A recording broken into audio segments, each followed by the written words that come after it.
लोकसभेनंतर 8 महिन्यात 2 मोठ्या निवडणुका. आता उमेदवारांच्या प्रचारात भावी आमदार, भावी जिल्हा परिषद व पंचायत समिती सदस्यांची सर्वाधिक लुडबुड.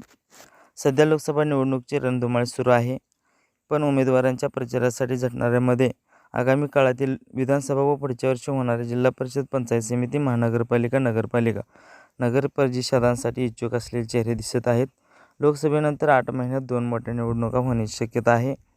भाजप महायुतीकडून सोलापूर लोकसभा मतदारसंघातून आमदार राम सातपुते, महाविकास आघाडीकडून आमदार प्रणिती शिंदे, तर माढा लोकसभा मतदारसंघातून महायुतीतर्फे खासदार रणजितसिंह नाईक निंबाळकर आणि महाविकास आघाडीकडून धैर्यशील मोहिते पाटील निवडणुकीच्या रिंगणात आहेत.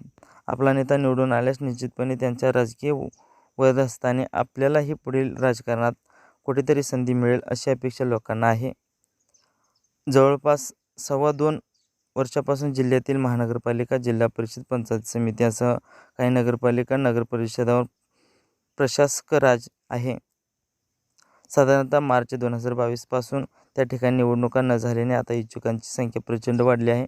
राज्यातील राजकीय समीकरणात मोठी उलथापालथ असल्याने इच्छुकांना मोठी संधी वाटू लागली आहे. त्यामुळे अनेक ठिकाणी उमेदवारापेक्षा सुद्धा ही मोठी नगरसेवक सदस्यच प्रचारासाठी पोटीपोटी करत असल्याची स्थिती आहे. दुसरीकडे लोकसभेची निवडणूक झाल्यानंतर ऑक्टोबर-नोव्हेंबरमध्ये विधानसभेची निवडणूक होईल. त्यावेळी पक्षाकडून आपलेच नाव जाहीर होईल. त्या दृष्टीने वेगवेगळ्या पक्षात अनेक भावी आमदार देखील प्रचारात मागे नाहीत. पण त्यांना आताच्या निवडणुकीत दिलेला शब्द पाळला जाणार की पुन्हा एकदा चॉकलेटच ठरणार याकडे सर्वांचे लक्ष असणार आहे.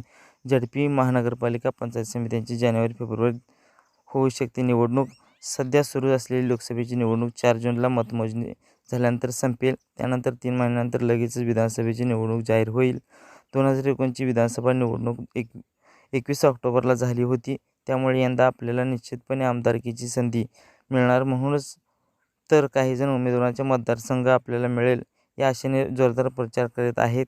दुसरीकडे विधानसभा निवडणूक झाल्यावर 2.5-3 महिन्यानंतर म्हणजेच जानेवारी-फेब्रुवारी 2025मध्ये जिल्हा परिषद, महानगरपालिका, पंचायत समिती यासह अन्य स्थानिक स्वराज्य संस्थांसाठी निवडणूक होईल. लोकसभा निवडणुकीनंतर साधारणतः 8-9 महिन्यात 2 मोठ्या निवडणुका होणार असल्याचे इच्छुकांनी आतापासूनच नेत्यांच्या पोटीपोटी करायला सुरुवात केली आहे. त्याचे चित्र लोकसभेच्या प्रचारवेळी पाहायला मिळत आहे. SBP न्यूज मराठीला लाईक करा, शेअर करा, सबस्क्राईब करा.